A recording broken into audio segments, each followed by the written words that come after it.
নমস্কার। উচ্চ মাধ্যমিক শিক্ষা সংসদ আয়োজিত টিউটোরিয়াল ক্লাসে সেমিস্টার 4 এর যে সাবজেক্ট জিওগ্রাফির যে টিউটোরিয়াল ক্লাস, সেখানে সকলকে স্বাগত জানাচ্ছি। আজকে আটলান্টিক মহাসাগরের যে সমুদ্র স্রোত বা the ocean current of the Atlantic ocean, এই টপিকটাকে আমরা আজকে ক্লাসে পড়ব। আশা করি আমাদের যে প্রিভিয়াস যে ক্লাসগুলো, সেখানে ওশান কারেন্ট নিয়ে যেগুলো আলোচনা হয়েছে, সেখানে ওশান কারেন্ট, তার ক্লাসিফিকেশন, তার ক্যারেক্টারিস্টিক্স, তার ফ্যাক্টরস, তার এফেক্ট, সেগুলো আশা করি তোমাদের ক্লিয়ার হয়েছে। তারপরে আমরা প্যাসিফিক ওশানটা পড়িয়েছিলাম, সেটাও আশা করি তোমাদের ক্লিয়ার হয়েছে। আজকে আমরা আটলান্টিক মহাসাগর বা আটলান্টিক ওশানের যে কারেন্টগুলো, সেগুলো নিয়ে আমরা পড়ব। আবার একটু বলে রাখছি, হয় হাতের কাছে যদি বই থাকে, 4th সেমের বই, সেটার যে আটলান্টিক মহাসাগরের যে কারেন্টগুলো, সেই বই পিকচারটা একটু বের করবে, পিকচারটা, আর কিচ্ছু দরকার নেই। যদি নাও থাকে কোনো অসুবিধা নেই, একটা খাতা পেন সামনে রাখো, একটা নোটবুক সামনে রাখো, প্রত্যেকটা স্রোত আমি যখন বলবো সেটা শুধু নোট ডাউন করবে। তারপরে লাস্টে যখন আবার রিভাইজ দেবো, তখন ওগুলোকে মেলাবে, দেখবে তোমার পড়াটা এখানেই রেডি হয়ে যাবে। ঠিক আছে? তো এখানে আবার একটু বলে দিচ্ছি যে এই টপিকগুলো, অর্থাৎ সমুদ্রের স্রোত, 3টে মহাসাগরের যে সমুদ্র স্রোত আছে, যে মেজর ওশানস যে কারেন্টগুলো আছে, থ্রি মেজর ওশান কারেন্টস, এটা স্টাডি করতে গেলে বা এটাকে পরীক্ষায় তোমাকে অ্যান্সার করতে গেলে কিন্তু আমাদের কি করতে হবে, আমাদের কিন্তু ছবি প্র্যাকটিস করতে হবে। পিকচারটা প্র্যাকটিস না করলে, ওশানগুলো পিকচার প্র্যাকটিস না করলে তোমার মনে হয়তো থাকবে না। মুখস্থ করলে এখন একটু পরে ভুলে যাবে। তো তুমি জোর দেবে ছবি প্র্যাকটিসে। ছবি প্র্যাকটিস করলে মোটামুটি আটলান্টিক মহাসাগরটা যেন আটলান্টিক মহাসাগর মনে হয়, আর স্রোতগুলো যদি পরপর মনে থাকে, তুমি এমনিই লিখতে পারবে। তোমার আর আলাদাভাবে কিছু প্রয়োজন নেই করার। ওকে, চলো। আজকে আমাদের টপিক হচ্ছে currents of the Atlantic ocean, Atlantic মহাসাগরের সমুদ্র স্রোত। তো এই সামনে একটা বাংলাতে লেখা আছে আটলান্টিক মহাসাগরের বিভিন্ন স্রোতগুলো, আর এখানে ইংলিশে আছে। দুটোই আলাদাভাবে করা আছে, আমরা যার যে ল্যাঙ্গুয়েজে সুবিধা হবে সেটা দেখবে। ঠিক আছে? এখানে আমরা দেখতেই পাচ্ছি, আমরা জানিও আটলান্টিক মহাসাগরের ঠিক মিডিল দিয়ে ইকুয়েটর চলে গেছে, নিরক্ষরেখা, দ্যাট ইজ ইকুয়েটর। এই ইকুয়েটর কি করছে, আটলান্টিক মহাসাগরকে দুটো পার্টে ভাগ করেছে, Northern Atlantic ocean, southern Atlantic ocean. ঠিক আছে? Northern Atlantic ocean, southern Atlantic ocean. আমাকে স্পেসিফিক একটা পুরো আটলান্টিক মহাসাগরের স্রোত পরীক্ষায় আসতে পারে, দুটো পার্টেও আসতে পারে, যেটাই আসুক আমাদের কোনো অসুবিধা নেই, আমরা পড়ব। ঠিক আছে? তো শুরুতে আমরা সেই সাদার্ন দিয়েই শুরু করি। সাদার্ন যে আটলান্টিক ওশান, সেটা দিয়েই আমরা করব। প্রথমে আমরা সাদার্নটা কমপ্লিট করে তারপর নর্দার্নে যাব। প্রথম যে সাদার্নে 1 নম্বর যে স্রোত, তোমাকে যদি নোটবুকে তুমি নোট ডাউন করতে পারো, সেটার নামই হচ্ছে ওয়েস্ট উইন্ড ড্রিফট বা শীতল পশ্চিমা স্রোত, কোল্ড ওয়েস্ট উইন্ড ড্রিফট বা শীতল পশ্চিমা স্রোত। এর আর একটা নাম শীতল কুমেরু স্রোত বা কোল্ড আন্টার্কটিক কারেন্টস। এটা যেহেতু ড্রিফট বলছে, এই কারণে পশ্চিমা বায়ুর একটা প্রভাব আছে। এর লোকেশনটা মোটামুটি 50 ডিগ্রি থেকে 60 ডিগ্রি, 50 to 60 ডিগ্রি ল্যাটিটিউডের বরাবর। এখানে ওয়েস্টার্ন উইন্ডসের খুব অ্যাক্টিভ, এবং তার জন্য এই স্রোতটা তৈরি হয় বলেই, এই কারেন্টটা তৈরি হয় বলেই এটাকে বলা হচ্ছে ওয়েস্ট উইন্ড ড্রিফট। এই ওয়েস্ট উইন্ড ড্রিফট, খেয়াল করো, এই যে আটলান্টিক মহাসাগর যখন যাচ্ছে, প্রথমে 2-3টে ব্রাঞ্চে ভাগ হয়। একদম শুরুতে ইনিশিয়াল স্টেজে এই দ্যাট ইজ এইখানে ফকল্যান্ড আইল্যান্ড আছে। সো ফকল্যান্ড আইল্যান্ডে কি হচ্ছে, সেখানে সে একটা বাধা পায়, ধাক্কা খায়, খেয়ে তার একটা ব্রাঞ্চ উপরের দিকে আস্তে আস্তে ওঠে। এটাই পরে আসছি, কিভাবে উঠছে সেটাই পরে আসছি। তো এই যে প্যাসিফিক ওই ওয়েস্ট উইন্ড ড্রিফট যাচ্ছে, এটা হচ্ছে আমাদের আফ্রিকা কন্টিনেন্ট। আফ্রিকা কন্টিনেন্টের এখানে এসে সে দুটো ব্রাঞ্চে ভাগ হয়, মেজর দুটো ব্রাঞ্চ। একটা ব্রাঞ্চ কোথায় চলে যাচ্ছে, এরপরে ইন্ডিয়ান ওশানে চলে যাচ্ছে। মনে করে দেখো, ইন্ডিয়ান ওশানে চলে গেল, আর একটা ব্রাঞ্চ টুয়ার্ডস নর্থের দিকে যাচ্ছে। এই যে একটা ব্রাঞ্চ কোথায় চলে যাচ্ছে, আফ্রিকার নিচ দিয়ে ইন্ডিয়ান ওশানে, আর একটা ব্রাঞ্চ টুয়ার্ডস নর্থের দিকে যাচ্ছে। এটাই হচ্ছে ওয়েস্ট উইন্ড ড্রিফট বা শীতল পশ্চিমা স্রোত। একটু মনে করা, যদি প্যাসিফিক ওশানের কারেন্টের যে ক্লাসটা, সেটা যদি তোমরা অ্যাটেন্ড করে থাকো, দেখবে আমরা বলেছিলাম এটা এই দিক হচ্ছে প্যাসিফিক ওশান। এই প্যাসিফিক ওশানেও এই ওয়েস্ট উইন্ড ড্রিফট বা পশ্চিমা স্রোত ছিল। তার এই স্রোতটাই হচ্ছে এই স্রোত, এই যে দেখো যেটা বলেছিলাম না আটলান্টিক মহাসাগরে চলে যাচ্ছে, সেটাই কিন্তু এই যে আটলান্টিক মহাসাগরে আসছে। এখান থেকে একটা ব্রাঞ্চ উঠে গিয়েই পেরু বা হাম্বলট স্রোত হয়েছিল, মনে করে দেখো। এখান থেকে উঠে গিয়ে এরই একটা ব্রাঞ্চ পেরু বা হাম্বলট স্রোত রূপে কিন্তু উপরের দিকে উঠেছিল। তারই যে ব্রাঞ্চটা কন্টিনিউ করে ইন্ডিয়া আটলান্টিক মহাসাগরে এসছে, সেটাই হচ্ছে এই স্রোতটা, আলাদা কোনো কিছু নয়। ওকে, চলো। তো ফার্স্ট হলো পশ্চিমা স্রোত বা ওয়েস্ট উইন্ড ড্রিফট। সেকেন্ড, যে ব্রাঞ্চটা আস্তে আস্তে উপরের দিকে উঠছে নর্থের দিকে এই পশ্চিমা স্রোত থেকে, সেটার নাম হচ্ছে বেঙ্গুয়েলা স্রোত বা Benguela current, cold Benguela current বা শীতল বেঙ্গুয়েলা স্রোত। এই উঠে কার কাছে আসছে? প্রায় নিরক্ষরেখার কাছে। যখনই সে ইকুয়েটরের কাছে চলে আসছে, তখন কোন উইন্ডের সে কাছে চলে আসছে বা তার সংস্পর্শে আসছে, সেটার নাম হচ্ছে সাউথ ইস্ট ট্রেন্ড উইন্ড বা দক্ষিণ পূর্ব আয়ন বায়ু। এই দক্ষিণ পূর্ব আয়ন বায়ুর প্রভাবে সে তখন আস্তে আস্তে পূর্ব থেকে পশ্চিম দিকে টুয়ার্ডস ওয়েস্ট, ইস্ট টু ওয়েস্টের দিকে দেখো সে শিফট করছে। তার মানে এটাই হচ্ছে বেঙ্গুয়েলা স্রোত, যে এখান থেকে অর্থাৎ শীতল কুমেরু স্রোত থেকে যেটা আস্তে আস্তে টুয়ার্ডস নর্থের দিকে আসলো, সেটা আস্তে আস্তে এসে নিরক্ষরেখার কাছে এসে দক্ষিণ পূর্ব আয়ন বায়ুর প্রভাবে সে পূর্ব থেকে পশ্চিম দিকে শিফট করছে। দুটো স্রোত হয়ে গেল। 3 নাম্বার স্রোত, দক্ষিণ পূর্ব আয়ন বায়ুর প্রভাবে নিরক্ষরেখার নিচে এই বেঙ্গুয়েলা স্রোত পশ্চিম থেকে পূর্ব দিকে প্রবাহিত হচ্ছে। এর নামই হচ্ছে দক্ষিণ নিরক্ষীয় স্রোত। এটা আমরা প্রশান্ত মহাসাগরে পড়েছিলাম, এটা সেই আবার দক্ষিণ নিরক্ষীয় স্রোত। এই দক্ষিণ নিরক্ষীয় স্রোত যেটা, সে কি করছে? ব্রাজিলের যে সাউরক, এখানে হচ্ছে ব্রাজিলের সাউরক অন্তরীপ আছে, সেখানে অন্তরীপে এসে বাধা পায়। এটা দেখো বাধা পাচ্ছে, বাধা পেলে একটা ব্রাঞ্চ টুয়ার্ডস নর্থের দিকে চলে যাচ্ছে, উত্তর প্রশান্ত মহাসাগরের দিকে, এই যে সেটা আমরা পরে আসছি। আর একটা যেটা নিচের দিকে নাম হচ্ছে অর্থাৎ টুয়ার্ডস সাউথের দিকে, এটা যেহেতু ব্রাজিল, এটা আমরা জানি এটা ব্রাজিল, সেই ব্রাজিলের উপকূল বরাবর নামছে বলে এটার নাম ব্রাজিল কারেন্ট বা ব্রাজিল স্রোত। এটা কিন্তু উষ্ণ স্রোত, এটা কিন্তু উষ্ণ স্রোত। ওকে, এই উষ্ণ স্রোতটাই আস্তে আস্তে এসে কার সাথে এসে মিশছে? নিচের দিকে এসে কিন্তু সেই পশ্চিমা স্রোতের সঙ্গে কিন্তু আবার এসে মিশছে, এবং একটা দেখো জলাবর্ত তৈরি হচ্ছে, গায়র তৈরি হচ্ছে, দ্যাট ইজ গায়র। ওকে, তার মানে পশ্চিমা স্রোত, সেখান থেকে বেঙ্গুয়েলা স্রোত, দক্ষিণ নিরক্ষীয় স্রোত, ব্রাজিল স্রোত। Cold wind West wind drift, cold Benguela current, one south Equatorial current and one Brazil current. That is, এখানে কি করলো, একটা যেটা তৈরি হলো, যেটা অরিজিন হলো, দ্যাট ইজ গায়র।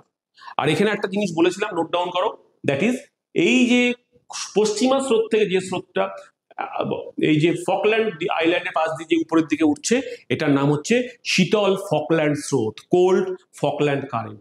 এটা কিছুটা গিয়ে এই ব্রাজিল স্রোতের সাথে কাছাকাছি এসে মিশে যায়, কিছুটা যায়, এ খুব একটা শক্তিশালী নয়, দুর্বল টাইপের। ঠিক আছে, এটা হচ্ছে ফকল্যান্ড কারেন্ট বা ফকল্যান্ড ও কোল্ড ফকল্যান্ড স্রোত। এই 5টা-6টা হচ্ছে দক্ষিণ প্রশান্ত মহাসাগরের স্রোত সমূহ। ওকে, ক্লিয়ার? ওয়েস্ট উইন্ড ড্রিফট পশ্চিমা স্রোত, বেঙ্গুয়েলা স্রোত, দক্ষিণ নিরক্ষীয় স্রোত বা দক্ষিণ south Equatorial current, Brazil current বা ব্রাজিল স্রোত, আর ফকল্যান্ড স্রোত, এই 5টা। এবার আসছি উপরের দিকে, নর্থ আটলান্টিক ওশানে। এখানে কি হচ্ছে? ঠিক সেম, দেখো উত্তর পূর্ব আয়ন বায়ু, নর্থ ইস্ট ট্রেড উইন্ড, তার এফেক্টে পূর্ব থেকে পশ্চিম দিকে যে স্রোতটা হচ্ছে তার নামই হচ্ছে উত্তর নিরক্ষীয় স্রোত। এই যে নর্থ ইকুয়েটোরিয়াল কারেন্ট কার দ্বারা তৈরি হলো? North equatorial current, north east যে ট্রেড উইন্ড তার এফেক্টে ইস্ট টু ওয়েস্টের দিকে। এইবার এই যে কারেন্টটা তৈরি হলো, এই কারেন্টটা এই যে এইখানে যে ওয়েস্ট ইন্ডিজ আছে বা যেটাকে আমরা পশ্চিম ভারতীয় দ্বীপপুঞ্জ বলি, সেখানে এসে 2-3টে ব্রাঞ্চে ভাগ হয়। এবার এখানে একটা মনে রাখতে হবে, এই নর্থ ইকুয়েটোরিয়াল কারেন্টের সঙ্গে কে এসে যুক্ত হচ্ছে? দেখো, এই যে সাউথ ইকুয়েটোরিয়াল কারেন্ট বা দক্ষিণ নিরক্ষীয় স্রোতে একটা ব্রাঞ্চ উপরের দিকে উঠেছিল, সে এসে কিন্তু এর সাথে মিশে। ঠিক আছে, এই নর্থ ইকুয়েটোরিয়াল কারেন্টের সঙ্গে এসে মিশে এই পশ্চিম ভারতীয় দ্বীপপুঞ্জে বাধা পায়, ওয়েস্ট ইন্ডিজে বাধা পায়, 2টো ব্রাঞ্চে ভাগ হয়। খেয়াল করো, এটা হচ্ছে ওয়েস্ট ইন্ডিজ, এই যে একটা এর উপর দিয়ে যায়, এর পূর্ব দিক থেকে একটা পশ্চিম দিক থেকে। এখানে পূর্ব দিকটা নেই, এখানে দেখো আছে। এই পূর্ব দিক থেকে যে স্রোতটা যায় তার নাম হচ্ছে অ্যান্টালিস স্রোত। এই স্রোতটার নাম হচ্ছে পূর্ব দিক, ওয়েস্ট ইন্ডিজের পূর্ব দিকে, পশ্চিম ভারতীয় দ্বীপপুঞ্জের পূর্ব দিকে যে স্রোতটা তার নাম হচ্ছে অ্যান্টালিস স্রোত। নোট ডাউন করো, তার নাম অ্যান্টালিস স্রোত। আর যেটা ওয়েস্ট ইন্ডিজে যেটা পশ্চিম দিক থেকে যাচ্ছে সেটার নামই হচ্ছে ক্যালিফোর্নিয়াস, তার নাম হচ্ছে ক্যারিবিয়ান স্রোত, তার নাম ক্যারিবিয়ান স্রোত। সব এইগুলো সব কিন্তু ওয়ার্ম কারেন্ট।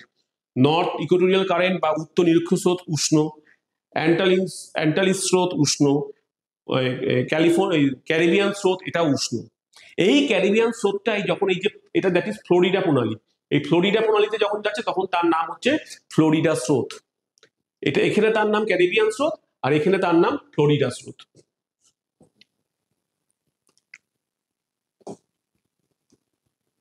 একটু এরর হলো, যান্ত্রিক ত্রুটি। তো উত্তর নিরক্ষীয় স্রোত যখন পশ্চিম ভারতীয় দ্বীপপুঞ্জের পশ্চিম দিকে যাচ্ছে, শুরুতে এর নাম ক্যারিবিয়ান স্রোত, তারপরে ফ্লোরিডা উপসাগরে ঢুকছে তখন তার নাম ফ্লোরিডা স্রোত। সেটাই পরবর্তীকালে যখন স্ট্রেট পশ্চিমবঙ্গের প্রভাবে যখন উত্তর পূর্ব দিকে যাচ্ছে তখন এটার নাম হচ্ছে উপসাগরীয় স্রোত। এটার নামই হচ্ছে গালফ স্ট্রিম, উষ্ণ উপসাগরীয় স্রোত, পৃথিবীর সব থেকে দ্রুতগামী স্রোত।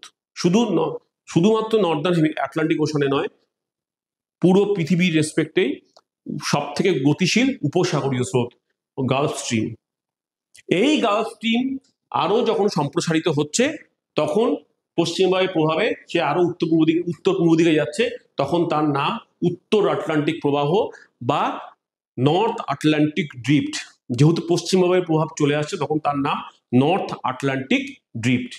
ওকে, এই নর্থ আটলান্টিক ড্রিফট দুটো তিনটে ব্রাঞ্চে ভাগ হচ্ছে। খেয়াল করো ছবিতে, একটা ব্রাঞ্চ কি হচ্ছে সাউথের দিকে, দক্ষিণ দিকে নেমে আসছে, দক্ষিণ দিকে নামছে, এই স্পেন ফ্রান্সের উপকূল দিয়ে, আফ্রিকার উপকূল দিয়ে দক্ষিণ দিকে নামছে। এটার নামই হচ্ছে শীতল ক্যানারি স্রোত বা কোল্ড ক্যানারি কারেন্ট। সে এসে এই নর্থ ইকুয়েটোরিয়াল কারেন্টের সঙ্গে মিশছে। ভালো কথা।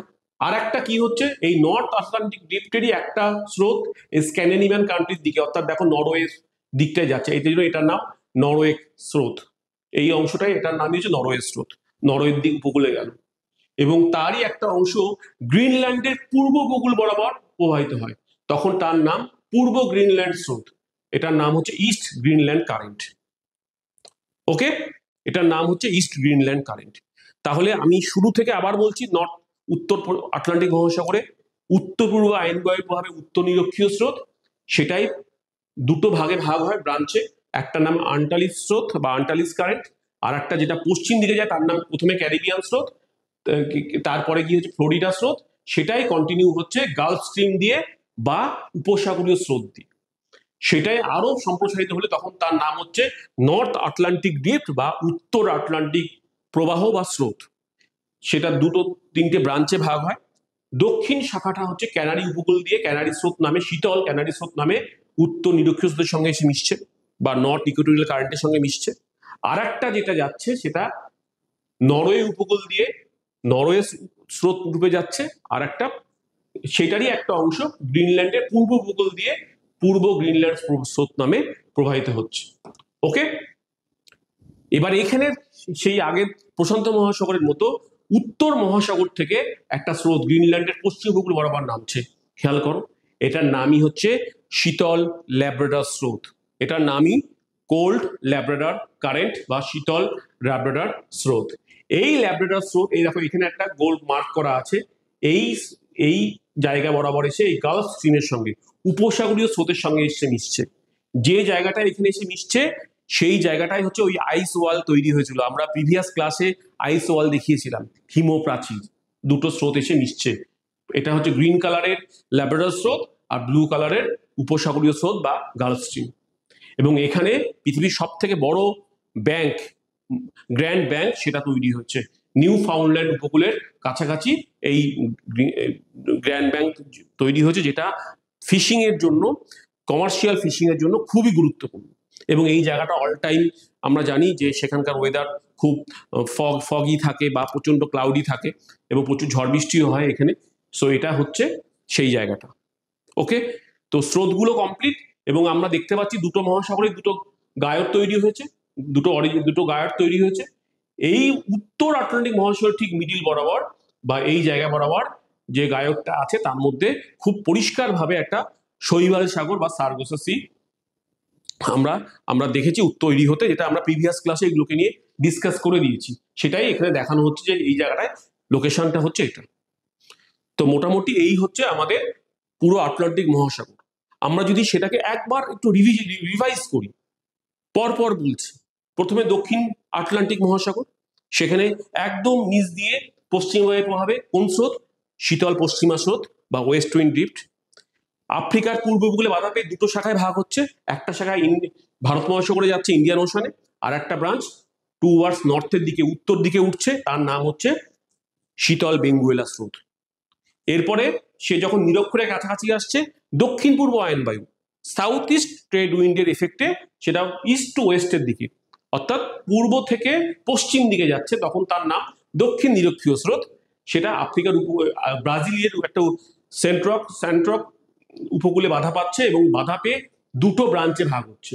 উত্তর ব্রাঞ্চটা আটলান্টিক মহাসাগরের উত্তর আটলান্টিক মহাসাগরে চলে যাচ্ছে, আর দক্ষিণটা ব্রাজিল স্রোত নাম নিয়ে কুমেরু স্রোতের সঙ্গে এসে দেখো মিশছে। আর ওয়েস্ট উইন্ড ড্রিফটে একটা ছোট্ট ব্রাঞ্চ ফকল্যান্ড আইল্যান্ডের পাশ দিয়ে ফকল্যান্ড স্রোত নামে আস্তে আস্তে শীতল কোল্ড ফকল্যান্ড কারেন্ট বা শীতল ফকল্যান্ড স্রোত নামে আস্তে আস্তে উপরের দিকে উঠছে। এই হচ্ছে আমাদের দক্ষিণ প্রশান্ত আটলান্টিক মহাসাগরের স্রোত। আশা করি তোমাদের সবগুলো নোট ডাউন করা আছে। এবার যদি আমরা উত্তর প্রশান্ত মহাসাগরে আসি, উত্তর পূর্ব আয়ন বায়ু বা নর্থ ইস্ট ট্রেড উইন্ডের এফেক্টে নর্থ ইকুয়েটোরিয়াল কারেন্ট উত্তর নিরক্ষীয় স্রোত টুয়ার্ডস ওয়েস্টের দিকে যাচ্ছে। এখানে যে ইন্ডিয়ান তোমার ওয়েস্ট ইন্ডিজ আছে পশ্চিম ভারতের দ্বীপপুঞ্জে, সেখানে কাছাকাছি এসে বাধা পায়। বাধা পেলে দক্ষিণ নিরক্ষীয় স্রোতের যে শাখাটা সেটার সঙ্গে মিশে দুটো স্রোত তৈরি হয়। একটা স্রোত ওয়েস্ট ইন্ডিজের ডান দিক দিয়ে অর্থাৎ পূর্ব উপকূল দিয়ে প্রবাহিত, তার নাম হচ্ছে অ্যান্টালিস স্রোত উষ্ণ। আর একটা স্রোত যেটা পশ্চিম ভারতের ক্যারিবিয়ান সাগরে ঢোকে, তখন তার নাম হচ্ছে ক্যারিবিয়ান স্রোত। এবং ক্যারিবিয়ান স্রোত যখন ফ্লোরিডা উপসাগরে বা ফ্লোরিডা প্রণালীতে ঢোকে, তখন তার নাম হচ্ছে ফ্লোরিডা স্রোত। সেটাই পরবর্তীকালে এক্সটেন্ড করে গালফ স্ট্রিম নাম নিয়ে, সেটাই উপসাগরীয় স্রোত। এই উপসাগরীয় স্রোতই পশ্চিমবঙ্গের প্রভাবে এক উত্তর পূর্ব দিক দিয়ে একদম ইউরোপের উত্তর পশ্চিম দিকে চলে যাচ্ছে। তার নাম উত্তর আটলান্টিক প্রবাহ বা নর্থ আটলান্টিক ড্রিফট। মনে রাখতে হবে বারবার করে, আমরা ড্রিফট কথাটা কোথায় ব্যবহার করছি? যখনই পশ্চিমা বায়ুর টার্মটা আসছে, পশ্চিমা বায়ু আসা মানে পশ্চিমা বায়ুর প্রভাবে যে স্রোত হয়, তখন সেটাকে আমরা ড্রিফট ইন্ডিকেট করি, সে ড্রিফট বলার হয়।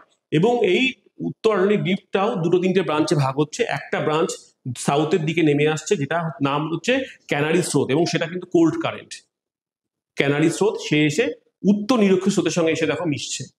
আর একটা স্রোত যেটা একদম সোজা নরওয়ে উপকূল দিয়ে নরওয়ে স্রোত নামে উত্তর মহাসাগরের দিকে চলে যাচ্ছে। আর একটা স্রোত গ্রিনল্যান্ডের পূর্ব উপকূল বরাবর প্রবাহিত, তার নাম হচ্ছে পূর্ব গ্রিনল্যান্ড স্রোত। এগুলো সবই কিন্তু উষ্ণ স্রোত, শুধুমাত্র ক্যানারি স্রোত বাদ দিয়ে।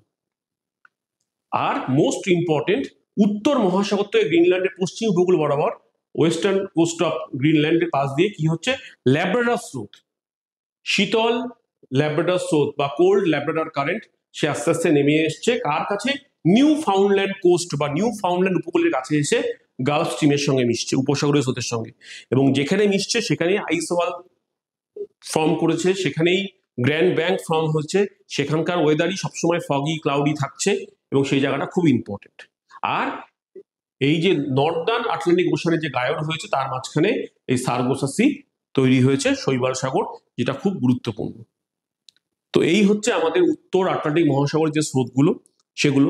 এখান থেকে বিভিন্ন প্রশ্ন আসতে পারে। ওভারঅল 5 নম্বরে উত্তর আটলান্টিক মহাসাগর দিতে পারে। আর কি আসতে পারে?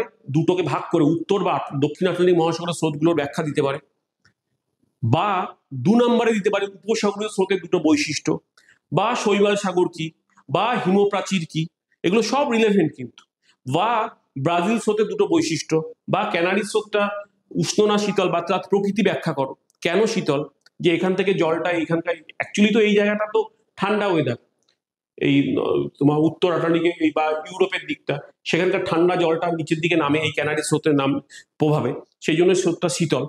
এই রকমের প্রশ্ন 2 নম্বরে হোক, 3 নম্বরে হোক বা 5 নম্বরে দিতে পারে।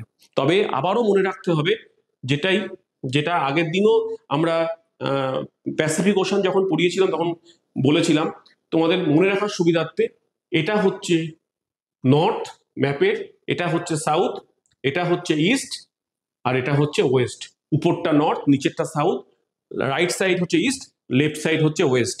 তাহলে কোন স্রোত কোন দিকে যাচ্ছে তোমাদের মনে রাখাটা অনেক ইজি হবে। ছবি মাস্ট, ছবি ছাড়া কিন্তু স্রোত হবে না। ছবিটা বারবার প্র্যাকটিস করো, স্রোত এমনি তোমার মনে রেখে যাবে। ছবিগুলো প্র্যাকটিস করলে তোমার স্রোতগুলো পরপর মনে থেকে যাবে। আমরা কিন্তু দেখবে কোনো স্রোতের ক্ষেত্রে কোনো বাড়তি কিচ্ছু বলছি না। একটা স্রোত, তার নামটা, সে ঠান্ডা না গরম সেটা বলছি, জলটা কোন দিক থেকে আসছে কোন দিকে যাচ্ছে, কার থেকে তৈরি হচ্ছে, কোন দিক কার সাথে গিয়ে মিশছে। বেঙ্গুলা স্রোত মনে করো, কুমেরু স্রোত থেকে বা পশ্চিমা স্রোত থেকে তৈরি হয়েছে, দক্ষিণ নিরুক্ত স্রোতের সাথে এসে মিশছে, ব্যাস। আর এটা শীতল স্রোত, আর তো কিছু না, দক্ষিণ থেকে উত্তর দিকে যাচ্ছে। দক্ষিণ নিরক্ষীয় স্রোত বেঙ্গুলা স্রোত থেকে হলো দক্ষিণ পূর্ব আয়নবায়ুর প্রভাবে সে পূর্ব থেকে পশ্চিমে যাচ্ছে, গিয়ে দুটো শাখায় ভাগ হচ্ছে, একটা শাখা উত্তর আটলান্টিকে চলে গেল, আর একটা শাখা ব্রাজিল স্রোত দিয়ে দক্ষিণ দিকে নামছে, মিটে গেল। কোনো কিচ্ছু নেই, শুধুমাত্র দিকটা আছে, আর দিক মনে থাকলেই কোন দিক থেকে কোন দিকে আছে সেটা এমনি মনে থেকে যাবে। আর স্রোতগুলো যদি পরপর তোমার নামগুলো জানো, তোমার আর কিচ্ছু মনে রাখার দরকার নেই। আশা করি ক্লাসটা তোমাদের সাকসেসফুলি করাতে পেরেছি। যদি কোথাও অসুবিধা থাকে অবশ্যই কমেন্ট করবে। কোনো টপিক যদি তোমাদের মনে হয় যে এই টপিকটা আমাদের ক্লাস দরকার, অবশ্যই কমেন্ট করবে। রেগুলার টিউটোরিয়াল ক্লাসগুলো সবাই অ্যাটেন্ড করো বা সময় মতো দেখো। আমরা তোমাদের সঙ্গে আছি। যার যা অতটা অসুবিধা আমাদের অনলাইন ক্লাসের মাধ্যমে আমরা সেটাকে সলভ করার চেষ্টা করব, অন্তত এটুকু বলতে পারি। সবাই খুব ভালো থেকো। আবার একটা নতুন টপিক নিয়ে আবার একটা ক্লাসে আসবো। আজকের মতো ধন্যবাদ, নমস্কার।